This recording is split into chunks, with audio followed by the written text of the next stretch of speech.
everybody. My name is Diana Willeman-Buckelew. I'm with the Department of Public Health and Healthcare Leadership at Radford University in Virginia. My topic today is not a humorous one like we just heard about humor, but I'm hoping that it will be inspiring and inspire you to bring about change. And what I'm going to focus on is health literacy in non-native language learners, specifically English language learners, through academic and community partnerships. So here's a presentation outline of what we're going to cover today.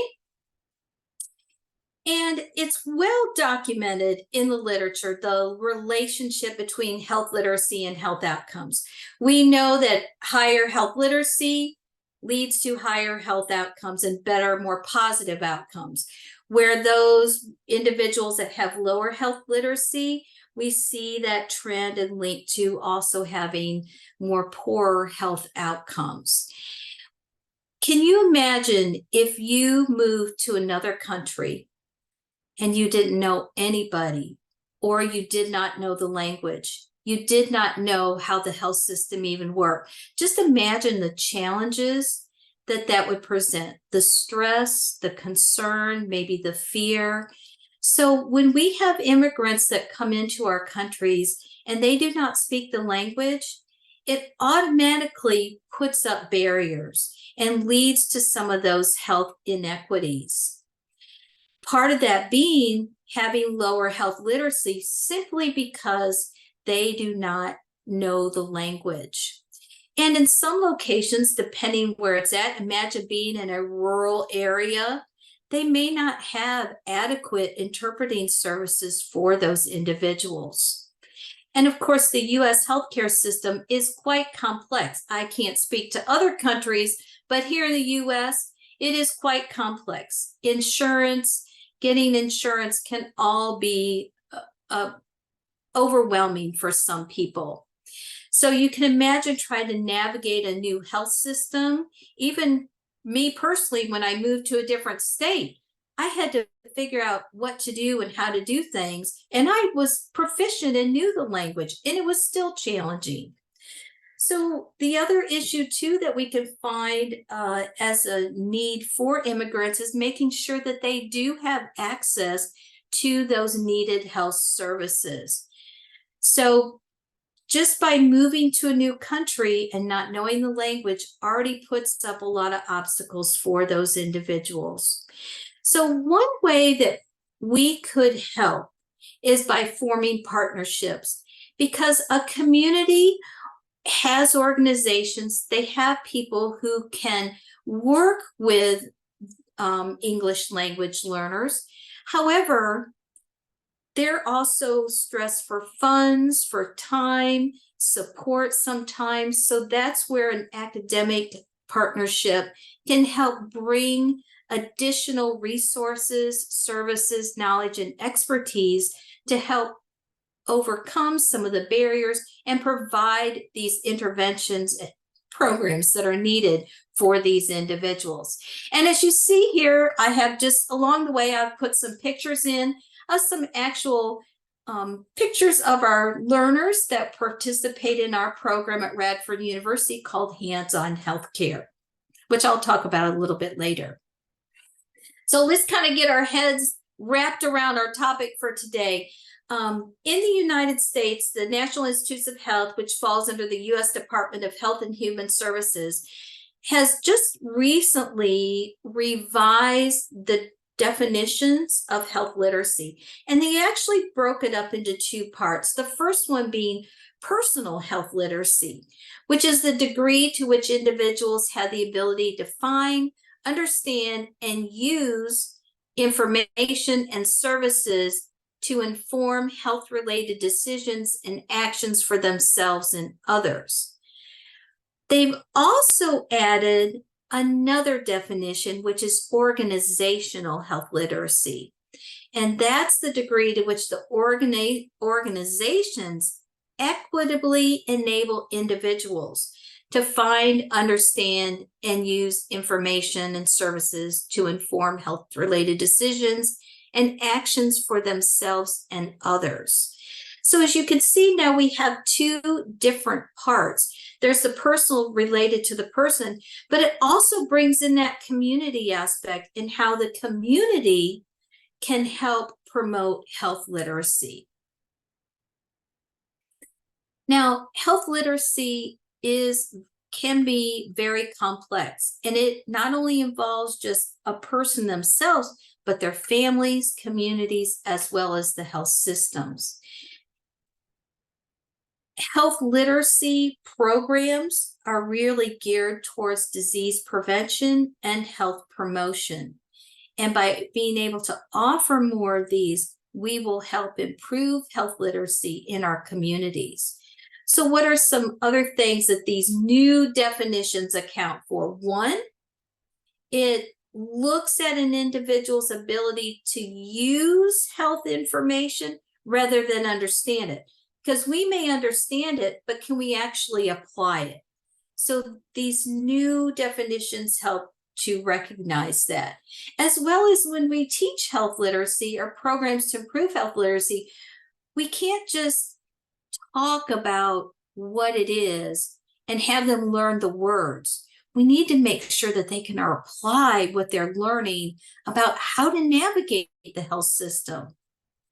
Another thing is that we want to make sure individuals are well informed rather than just having appropriate abilities.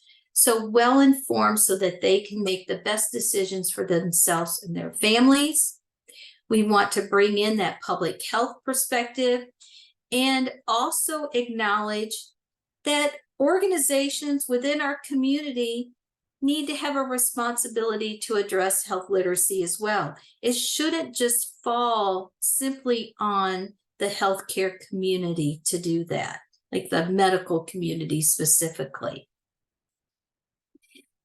So as we look at the non-native language learners, and as I said, I'm going to focus mostly on English language learners, but I truly feel that what I'm going to talk about is global. So even though I work with English language learners, I feel the whole concept of health literacy and academic community partnerships is not something that is just here in the United States. It's something that can really expand and be utilized in other countries as well. We know that health literacy is a social determinant of health. And what we find is that if we can increase a patient's engagement in their own health literacy, it will help to lead to those improved health outcomes. So it's not just about reading, writing, and speaking English or the language of the country they have moved to and are learning, but we also need to include in our health literacy programs increasing knowledge, the social skills that are needed to be able to communicate with our healthcare providers.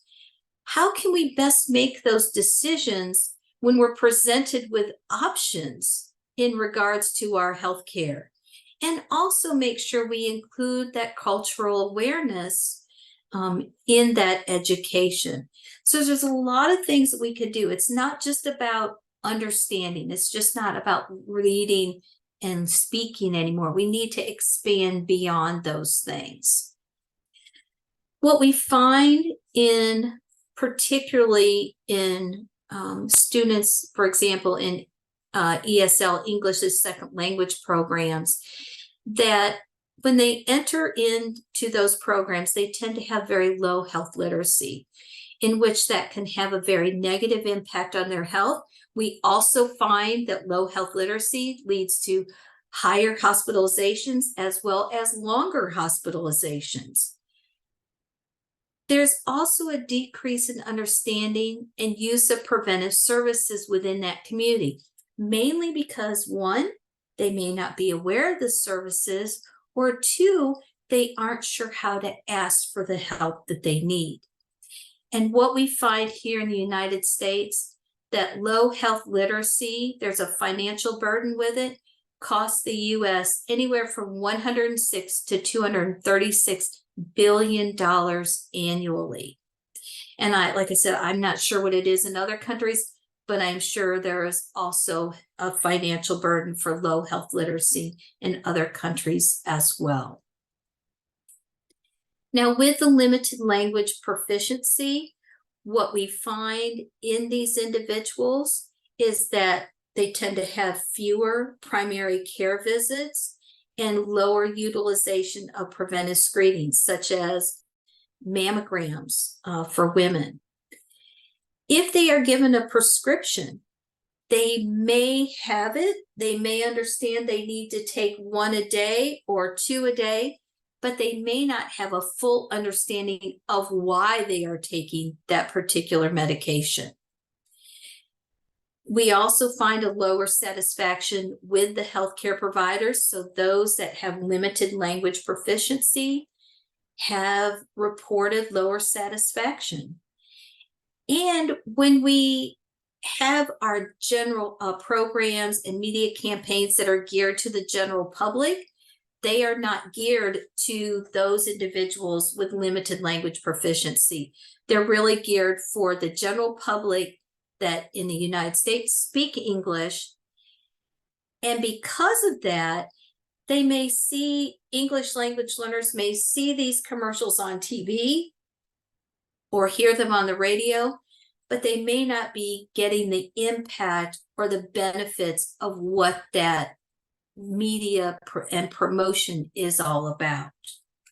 So as you can see, we have a lot of barriers there and a lot of things that can affect health literacy as then leading to health outcomes if we don't have the proficiency that is needed.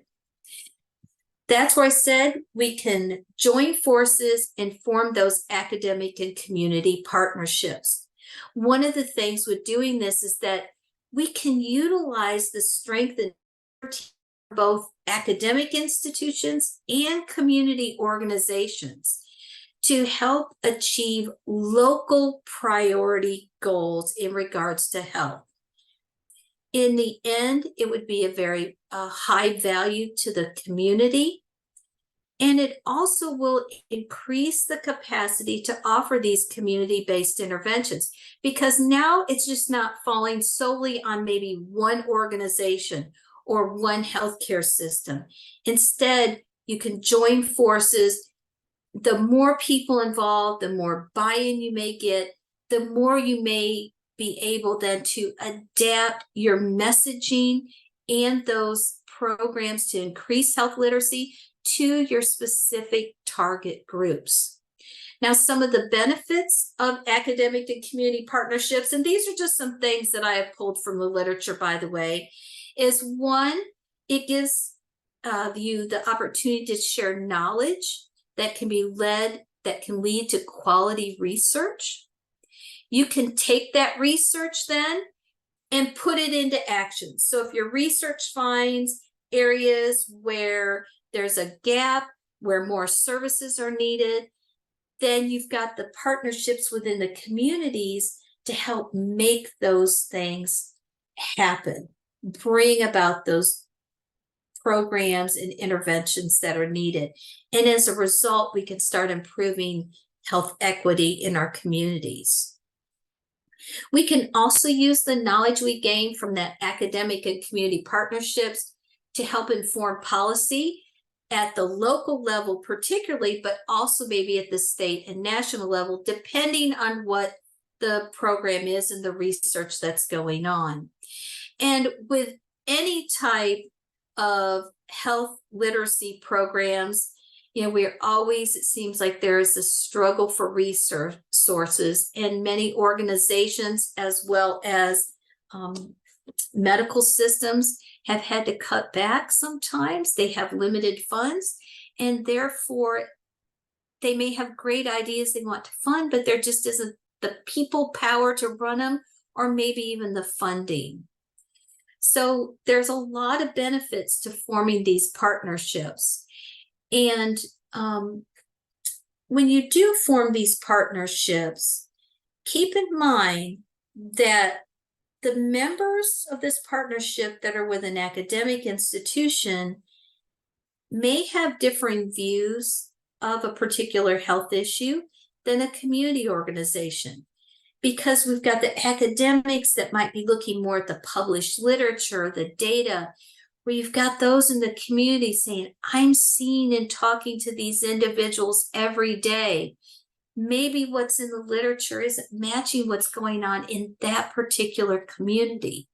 So there's so many benefits to forming these partnerships. But when you do form those partnerships, you need to make sure that there's a clear understanding of roles and expectations, as well as showing respect for all partners, even if they have differing views. One study, the one by Karen et al. That I show here as a source, and it's on my research source page as well, showed that when they look at community, academic and community partnerships, that 79% of academic partners and over 76% of community partners report greater awareness of public health issues when they work together as a partner to bring about health literacy education. From the same article, I found some very interesting tables, and I wanted to share these with you. The first one looks at the challenges that can occur when you have an academic and community partnership. As you go down the list, you see the number one thing, which is probably anybody that's in public health is not going to be surprised by this, that one of the biggest challenges is the lack of financial resources. This is something that we struggle with all the time. Grants are available, but just because you apply for a grant doesn't mean you get it. So if you do have funds, and even limited funds, how can you best utilize those? Of course, we would always like more to implement these programs that are wonderful and terrific, but a lot of times we just don't have the funds to do that. So when I saw this, it did not surprise me at all. Next on the list was the lack of time for project. Organizations that may have limited resources may be cutting back on employees. Those that work in academics, if they are involved in a partnership and doing community-based research and outreach, they may also have to continue on with their full teaching loads and research loads. I know for me that is the case, even though I reach out and do community service with hands-on healthcare, I still have to maintain my same level of workload as a faculty member in my department. So there's a lot of reasons for that.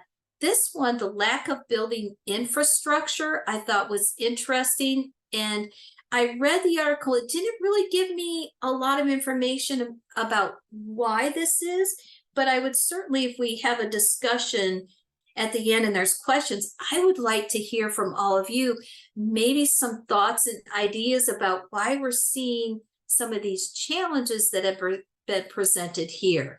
And as well, just some other things that you could see: lack of community engagement, lack of experienced personnel, and then other reasons. So just some things to think about of the challenges that they found in this study.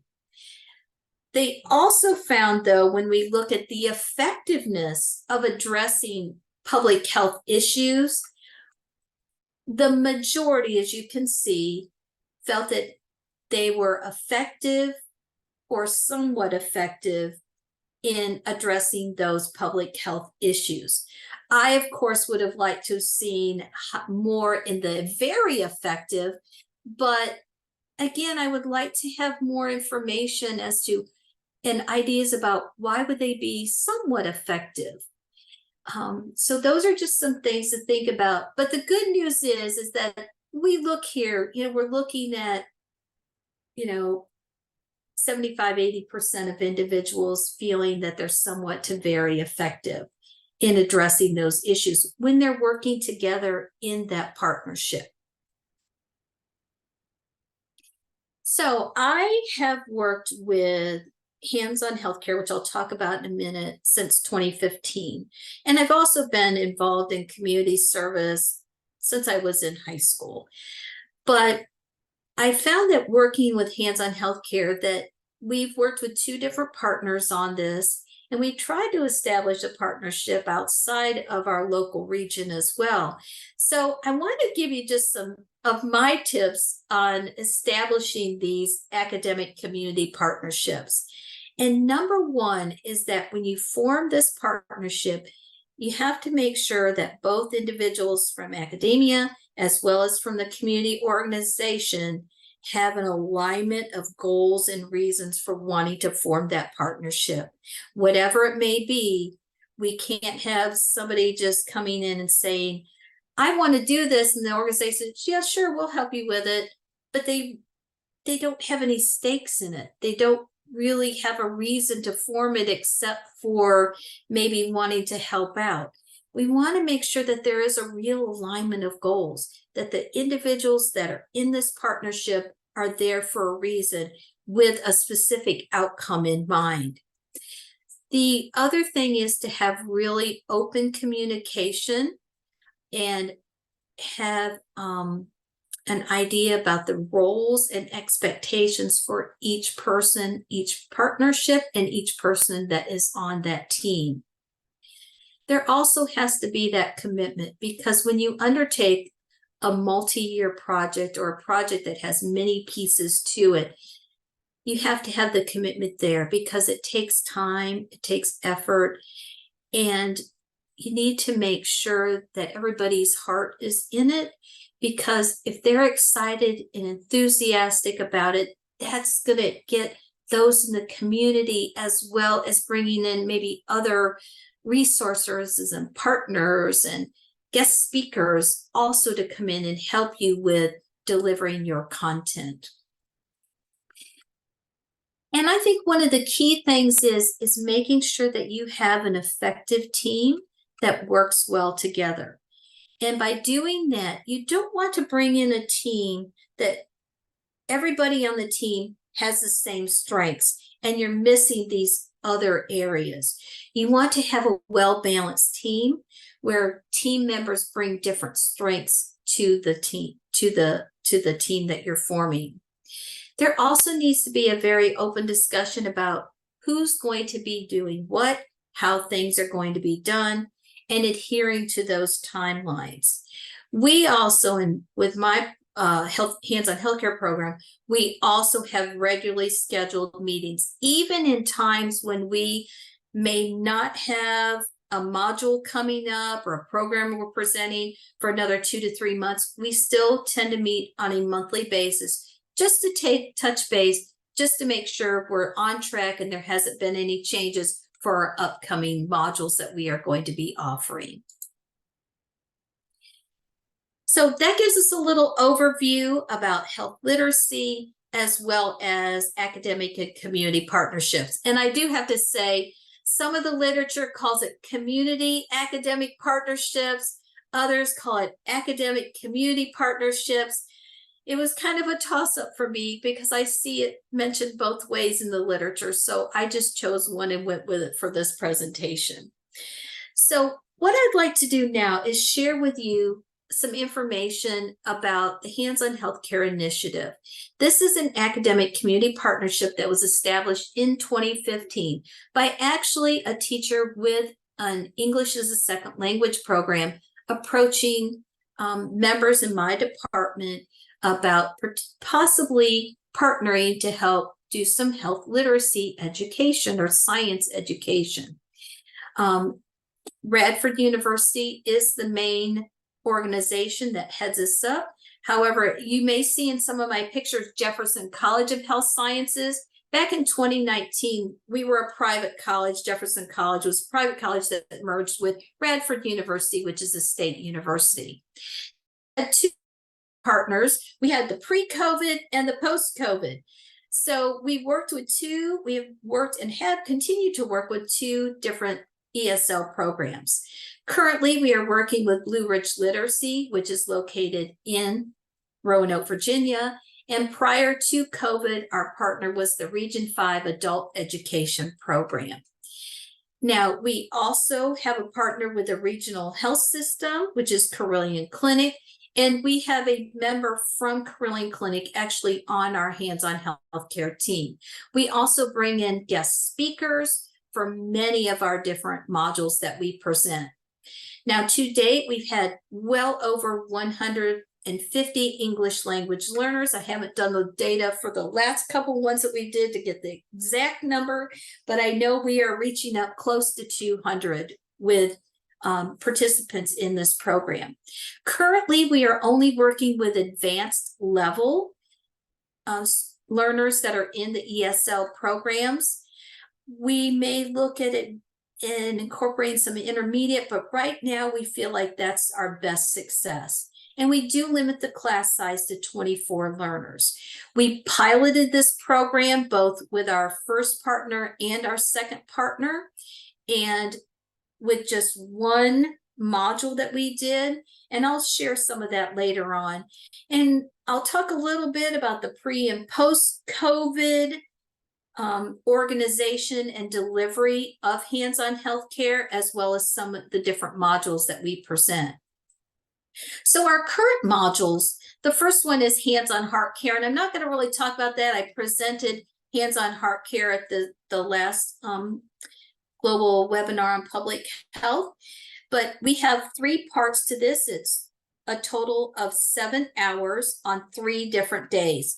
First day, we cover cardiovascular anatomy and physiology. We have them in there. We do lectures, we do hands-on with the models, and teach them about the basics of cardiovascular anatomy and physiology so that they have an understanding going into CPR. The second class that we offer is a hands-on class where we have stethoscopes and blood pressure cuffs. We listen to heart sounds. They take pulses. They learn how to take a blood pressure and know how to interpret what they mean. We also incorporated at the university, we have a simulated ambulance, and we took the learners down so that they could actually sit in the simulated ambulance, talk to paramedics and some of the students that are in the paramedic program, and learn more about that profession. That was one of the highlights. They loved getting in that ambulance and looking at things. Also, what we covered on that second day was cardiovascular health, nutrition, exercise, lowering stress, covering those aspects as well. And then the third class was a CPR class. We budget 3 to 4 hours for that class. We have not only the members of the hands-on healthcare team there, but we invite some of the ESL teachers, and it is taught by faculty and students at Radford University's Emergency Services Program. It's been very successful. We are going to have our second one coming up in February, which is Heart Month. We implemented a new one in August called Embracing Change Through Mental Health Awareness. And we provided some pre-work for all of the learners to come in and read. And then this was 2 sessions. Each one was 1 hour long, so 2 hours. The first one, we actually talked about mental health awareness, the stigma, the biases, and resources. Then we had 4 members from the panel, and I'll show you a picture a little bit later on of that panel that came in for the second class from multiple different organizations, as well as Carilion Clinic, our health system, to present and talk about specific areas of mental health, and then have a discussion afterwards with the learners.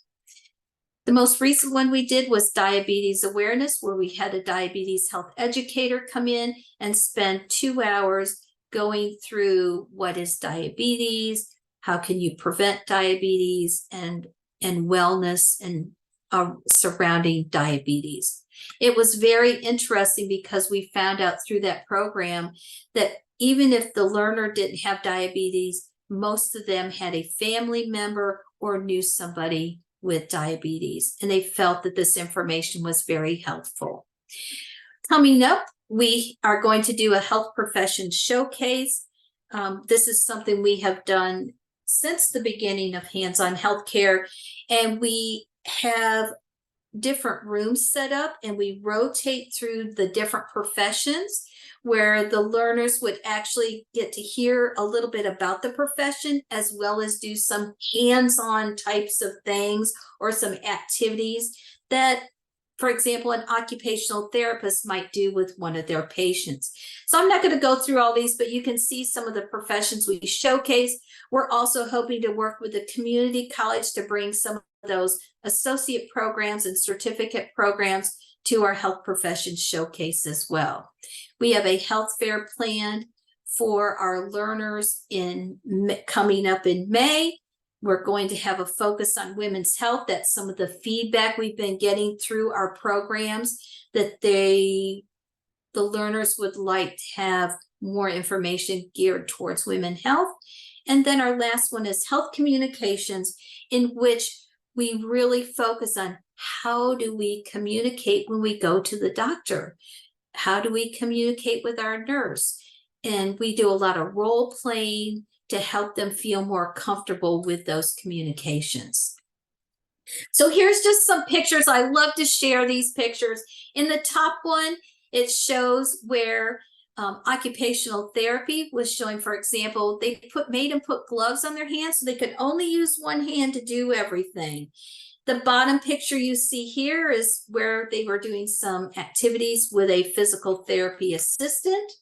Here's the picture of some of them in the simulated ambulance, along with some of the students that are in emergency services. This one at the lower bottom was talking about public health. And here is just one picture from our last CPR class that we did. In each of these, we have approximately 20 students. Again, you can just see some other various pictures. At the top here, you'll see a picture of our panel that we had for the mental health awareness. And all of them were members in our community or with organizations, health professions that actually work in the field of mental health. And we try to make it fun. As you see, a lot of smiles, a lot of people just trying to have fun. So we want to learn and have fun along the way too. So what were some of the challenges we have had in hands-on healthcare? Pre-COVID, we did things a little differently. We had one cohort each year of 20 students. They came in and we did a 8 to 10 week session in which they came twice a week. Our retention rate varied anywhere from 50 to 80%. Post-COVID, we had some time to reflect because we weren't doing anything for a couple of years. We said, we're going to come back, we're going to rearrange things. Now we just do small modules that are held during the class time. So during their ESL classes is when we hold these health literacy modules. Also, pre-COVID, we were working with the adult education program with Roanoke County. We had individuals coming from all over the region to the university for these programs. Blue Ridge Literacy now is 1 block away from the university, so it's easy for them to just walk over and be in our facility, and it just has made it much better. Some other things that we did, as I said, we went from a full 10 weeks to shorter modules. We minimized travel. We have also received some grant funding to help cover the cost of the CPR classes. I will say, though, that I had a grant for Southwest Virginia, a location Southwest Virginia. We tried in the midst of COVID and even afterwards to try to start a program there. We just could not get individuals to sign up for our program. And we feel that was because we were out, not from that area, even though we had some local people trying to help us. And of course, during the wintertime, we had to deal with inclement weather. So what are we doing next steps? We're working on standardizing our models so we can send this out and hopefully have other people adopt what we're doing. We're working on better assessment measures. We are trying to get a grant to offer mental health first aid to the learners as well. And that is really our next steps that we are focusing on. Some inspirations, and this is how I'm going to conclude instead of saying, this is the end. I just want to recognize my hands-on healthcare team members. I'm the coordinator. I've been there since the beginning. Also, Susan Tolliver, she is with Carilion Clinic, has been there from the beginning with this program. We also have Dr. Kim Basquette. She's in my department as well at Radford University. Dr. Ahu Salim, who is the director of Blue Ridge Literacy, and Sarah Garris, who is the program coordinator for Blue Ridge Literacy. We meet monthly. We talk about things. We have a great team that works together. However, we do also bring in members of the community to help us with our programs. So in conclusion, I just want to say that partnerships are really vital to decreasing health inequities, as well as addressing health literacy in our communities. We can utilize local resources, university faculty, students, and health professionals to be able to offer these programs to our English language learners, and as a result, help to increase their health literacy.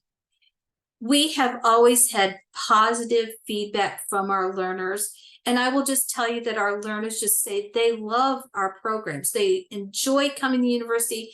They like what we talk about. We do keep it informal, but we want to make sure they're learning along the way. And our assessments show that learning is taking place. And as a result, we are enhancing their health literacy. But I have to say, one of the things that all of us who are on the team say that while we are providing this health literacy program, we are always amazed after every single module we present how much we learn and how much we are inspired by hearing the stories and seeing the enthusiasm and the excitement that the learners bring to our programs. So I hope by hearing this that you were inspired too, and realize that there are a lot of things that you can do as well to help improve health literacy in your community. So thank you everybody for attending this presentation. If you have any questions for me or suggestions even, I would be happy to hear those and speak with you further about that.